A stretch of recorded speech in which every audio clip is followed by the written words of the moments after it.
আসসালামু আলাইকুম সবাইকে, কেমন আছেন সবাই? আশা করি সবাই ভালো আছেন। আজকে আমি রান্না করব পায়েস। তাই আমি এখানে নিয়ে নিলাম 1 পট চাল। এই পটগুলা কম বেশি সবার ঘরে আমাদের আছে। আমরা বাঙালি, আমাদের ঘরে এই ধরনের পট থাকলে তা কি হয়। তাই আমি এখানে একটা স্টিল বলে চালগুলো ঢেলে নিচ্ছি। আমি এখানে নিয়েছি চিনি গুঁড়া পোলাও চাল। তো আমি এগুলো এখন ধুয়ে চালগুলো পরিষ্কার করে নিব।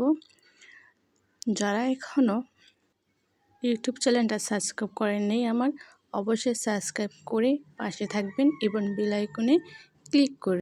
এই তো আমি পোলাও চালগুলো ধুয়ে একটা পাত্রে কিছুক্ষণের জন্য সিদ্ধ বসিয়ে দিলাম। পোলাও চালগুলো সিদ্ধ হয়ে আসলে একটু নেড়ে চেড়ে নিতে হবে। তো আমি এখানে একটা চামচ দিয়ে নেড়ে নিচ্ছি। নেড়ে নেওয়ার পর দেখতেছি চালগুলো একটু হালকা সিদ্ধ হয়ে আসছে। তাই আমি ডাল ঘোঁটা দিয়ে একটু চালগুলো ভেঙে নিচ্ছি। তো এইখানে আমি নিলাম তেজপাতা, কিশমিশ, এলাচ, দারচিনি, লবণ এবং চিনি। এখানে আমি চিনি নিয়েছি 2 কাপ, লবণ নিয়েছি 2 টেবিল চামচ। তো আমি এখন সবগুলো ঢেলে নেড়ে নিচ্ছি। এভাবে আলতো করে নেড়ে নিব। তারপর আমি 1 লিটার দুধ দিয়ে দিব। এখানে আমি কিন্তু দুধটা আগে থেকে গরম করে রেখেছিলাম। তো আমি এখানে কিন্তু দুধ দিয়ে দিলাম, তরল দুধ। তো আমি এই যে আমার পায়েস রান্না করা অলরেডি হয়ে গেছে। এখন আমি চুলার আঁচটা নিভিয়ে দিব এবং এর উপর দিয়ে দিব এই যে বাদাম এবং বিভিন্ন কালারিং ফ্রুটসগুলো আমি উপর থেকে ছিটিয়ে দিব। তো আমি এই যে পায়েসের উপর সুন্দর করে ছিটিয়ে দিচ্ছি। খেতে খুবই দারুণ মজাদার।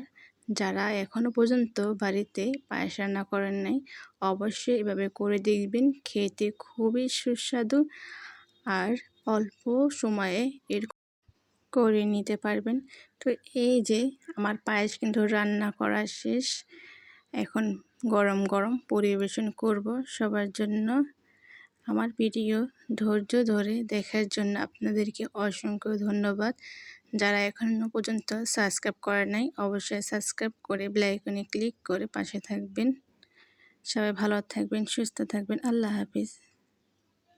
আমার তো বরাবরই পায়েস খেতে খুবই পছন্দ এবং সবাইকে যখন দিয়েছি সবাই বলেছে হ্যাঁ, খুবই মজাদার হয়েছে। আপনারা যারা এখনও পর্যন্ত রান্না করেননি এভাবে পায়েস, এভাবে আপনারা রান্না করে দেখতে পারেন। খুবই মজাদার, আপনাদের মুখে লাগার মতন পায়েস। এভাবে খুব অল্প সময়ে পায়েস রান্না করলে ছোট বড় সবারই মজা লাগবে আর সবারই যখন ভালো লাগবে এবার বারবার পায়েস রান্না করে খেতে ইচ্ছে করবে। তাহলে এখনই বানিয়ে ফেলুন মজাদার পায়েস। সবাই ভালো থাকবেন, সুস্থ থাকবেন। আল্লাহ হাফিজ।